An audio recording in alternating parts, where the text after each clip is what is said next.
It's an afternoon hunt here. We're sitting in the shooting house today.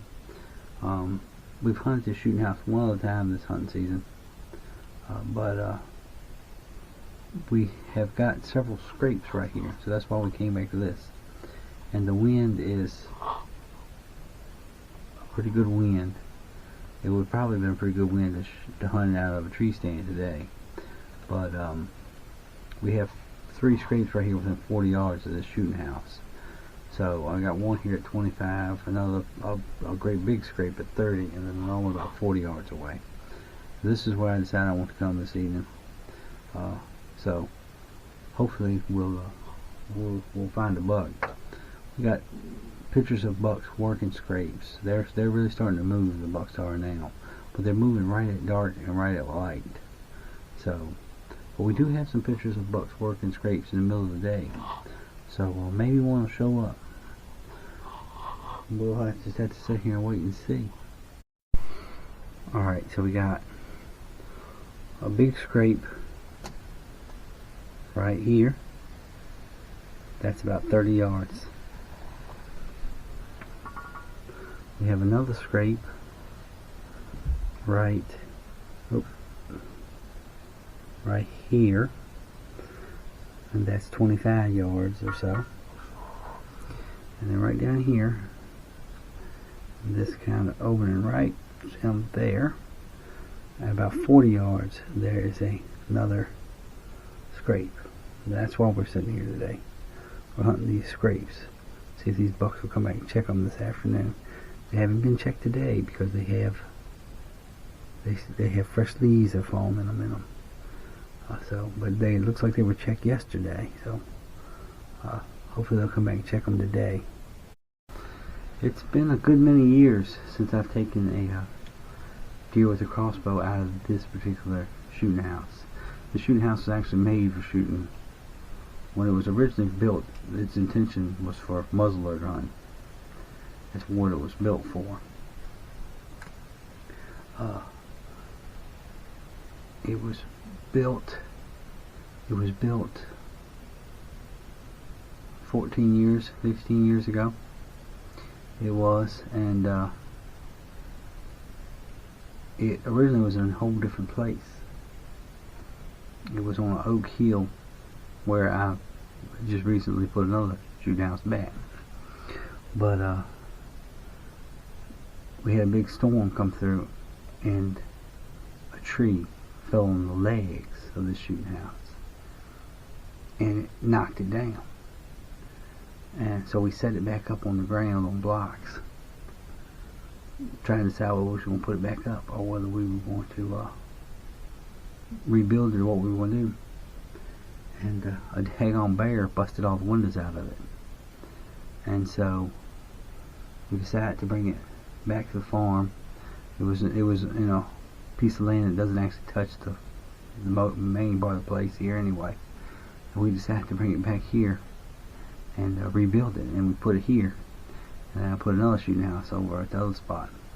But it's been probably 12 years or so, 10 or 12 years, I don't know, it's been a while. It's been a good while since I've actually killed a deer with the crossbow out of this stand. It was when it was sitting over yonder on the big oak hill. I killed a right nice 8-pointer with the crossbow out of this thing. Taking many deer on top of the hill and taking many deer out of the shooting house. This shooting house, it used to have all sorts of 209 primers on it, laying in the floor. And you just pick them up, and each one of them was a deer, shot by 4 or 5 different people. It was just, this was when this was up on that oak hill, muzzleloader season was the time to hunt in this thing. But anyway, let's sit here and see what we get, see what we see.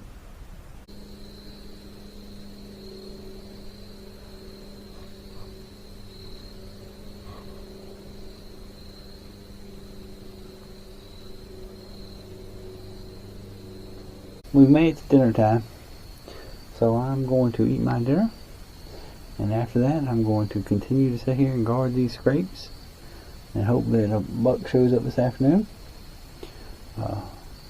It's been kind of quiet today, haven't seen a whole lot.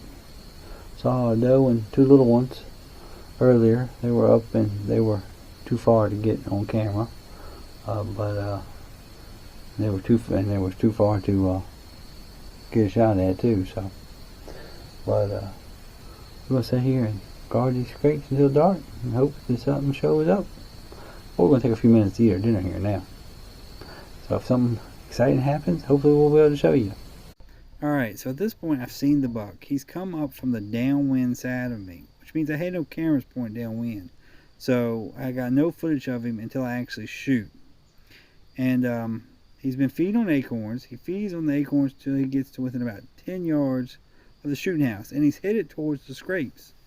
So I reach up there to turn the camera on the end of the crossbow, and when I do, he heard my seat move. And he turns, he doesn't run, he just turns and he walks back down the hill like the way he's come from. So I turn around and I open these little windows, this little window right behind me. There it goes, and I managed to shoot him out a little window with the crossbow. And there goes the bolt.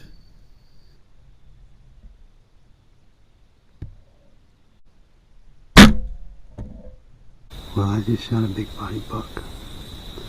I had no idea what size his antlers were. But he come up behind me completely from the wrong direction.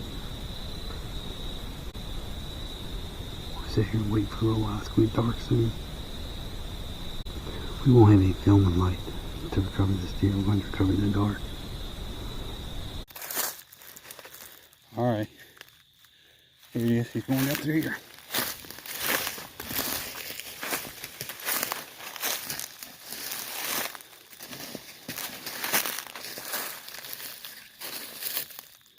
He's going down through here.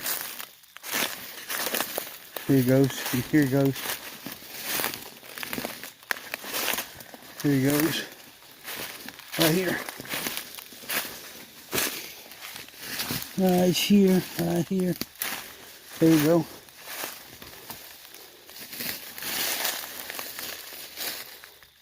There's blood way the heck up here. Chest high. There's blood down here. This is where I saw him hit the pawpaws. Yeah, everything was shaking. Blood right here. Blood right here. Here's blood. There's a pile of blood.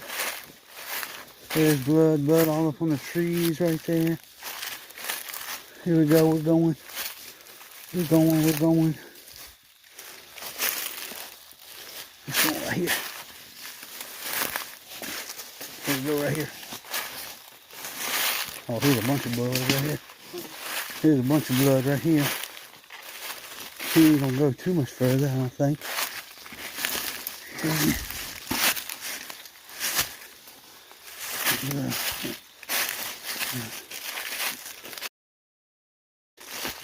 I think he made it into the creek. Here we go. There's a pile of blood here. Yeah, I see blood. There's blood all right in here.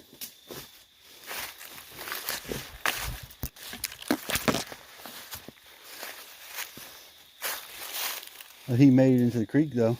Well, that was a sleepless night. I started tracking him and realized that he was stopping and just standing there. And then he was starting again. So I left, came back, and here he is.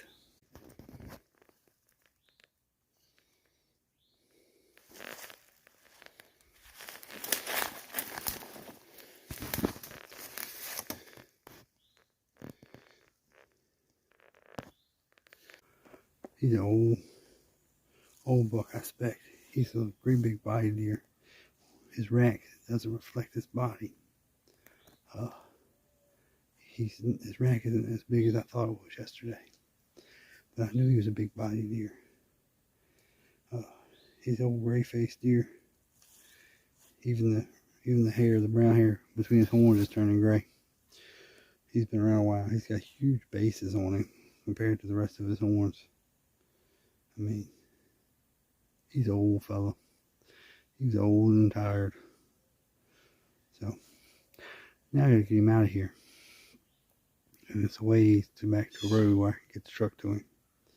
So anyway, till the next time, we thank the Lord for the many blessings He gives us, including these wonderful deer.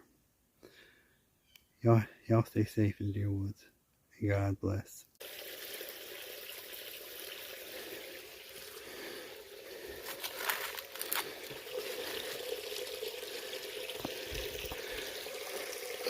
I got a long ways to drag him.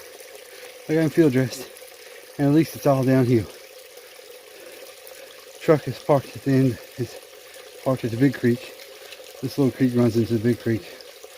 So as long as I stay in this creek bottom, which is going downhill to the big creek, I shouldn't kill myself anyway.